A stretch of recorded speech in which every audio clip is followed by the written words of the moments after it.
gotta face our fears, face our demons every night now. So please don't be afraid, just to live a better life. Once again, my name is D'Angelo Simmons. I am the founder of 365, which is a non-profit located here in Cincinnati, Ohio. I just want to give you a little information on why I started 365, why I chose this, why I created this logo, and why I represent sickle cell with boxing gloves. Well, first off, I was diagnosed with sickle cell anemia at the age of 5. I'm 43 now.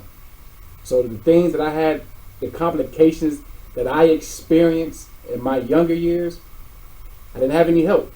I had to figure it out. I had to learn how, trial and error. And when you're dealing with a chronic illness, trial and error sometimes means surgeries, means premature conditions that you could have avoided. But when you didn't have anyone to educate you and show you and hold your hand and walk you down that path of adversity, you're going to come out with some scar tissue. And I have a lot of it. But 365 never ending fight. Ask yourself, when you hear that name, what comes to mind? Right? 365 never ending fight means that it's an everyday battle to be productive, to be successful, to chase your dreams, to be a father, to be a mother, etc. See, things that people take for granted every day when you're healthy and you have the ability to trial and error. Our trial and error could be hazardous to our life, and we might not come back from it. I have a program called 365 Way of Healing. I want to make sure that every child is educated. I want to make sure they deal with self-esteem building. I want to make sure they have the confidence to fight this battle, to be successful. Because there's going to be a lot of hard times. It's going to be a lot of roller coasters. It's going to be a lot of hills to climb. Right? And they have to make sure they have a support team. Things that I had to learn. I was 17 years old, addicted to morphine. Because I had nurses coming in shooting me with morphine when I was asleep. I didn't even ask for pain medication. But they came in and took it upon themselves to keep shooting me with morphine. I found myself addicted at 17. I found myself with a hip replacement at 21. Found myself with a hip replacement at 29. I found myself with a shoulder replacement at 26. So, yes, God is good. I couldn't do it without him. But the reason I started this foundation and this organization, because I know the need. I know the battle. If you know anything about Cincinnati, Ohio, when these kids leave Children's Hospital and they walk up Burnett and they got to go to UC and these other adult facilities, 2 different environments, and it will shock your system. You will try to run back into Children's at the age of 21 because how they deal with you when you go to the adult facility. Because that's all you know. But here at 365 Never in a Fight, I want to make sure that they know about FMLA when they're working.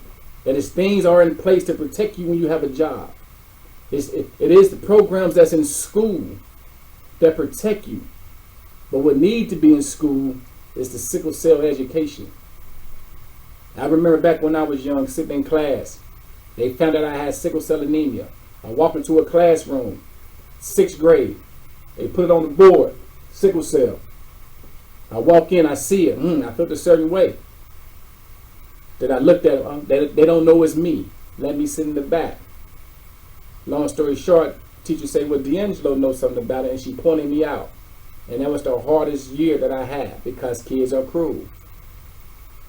So so what that did was it stifled my confidence, my self-esteem. So that's one thing we make sure that we have to keep the self-esteem up, that make kids want to go to school, make them want to get out of bed, make them want to have friends.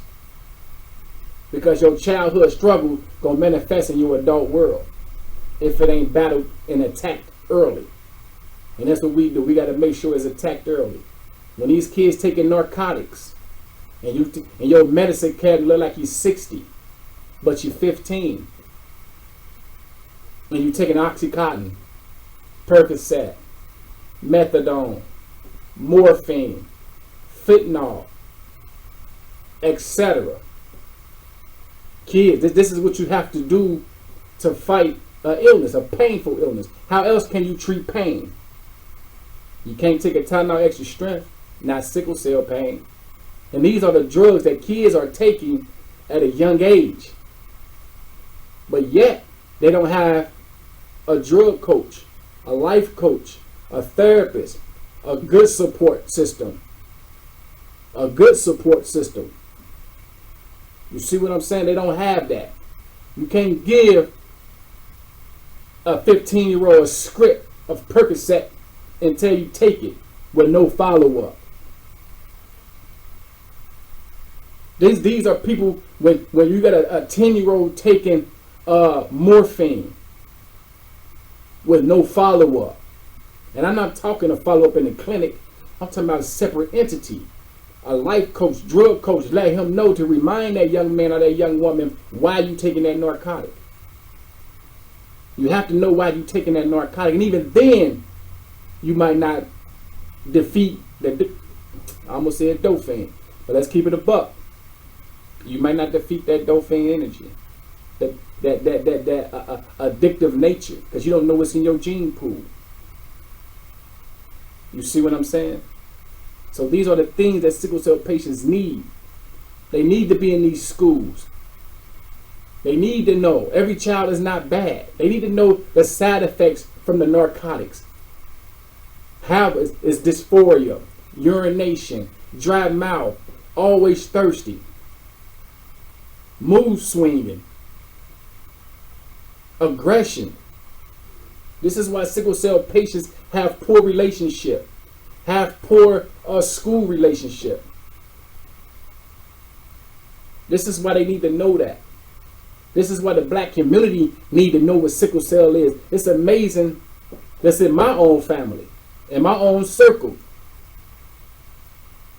And half of it could be my fault, that they're not even educated.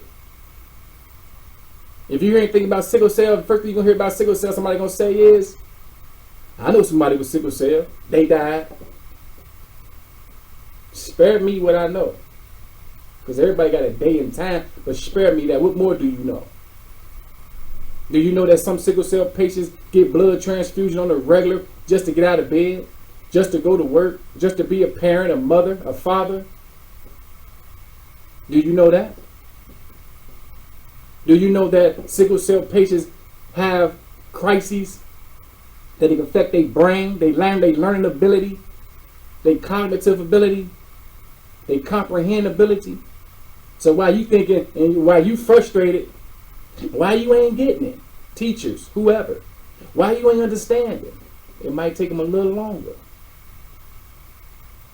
Don't mean he ain't gonna get it. She ain't gonna get it. The patient's not gonna get it, but it might take a little longer. You see what I'm saying? But this is where 365 never in a fight, man. This is where the concept of boxing. I love fighting. I love boxing. I love it. If I didn't battle with sickle cell anemia, I probably would have been a boxer myself. I love boxing. And this is why I metaphorically put sickle cell with boxing. Now I'm going to tell you why. I'm going to break it down to you. I'm going to let you go. But boxing, what they got? They got a cut man. They got a trainer. They have a team in the corner that's going to make sure when that opponent is getting ready for his fight, he did all the research on his opponent. His team going to make sure that he is prepared to fight that up and coming battle. Let's say Mayweather, Pacquiao. Mayweather team, Pacquiao team, made sure they was ready to the best of their ability to get out there and attack each other. And that's how I look at it. We gotta face our fears, face our demons every night now. So please don't be afraid, just to live a better life now. Gotta keep your faith.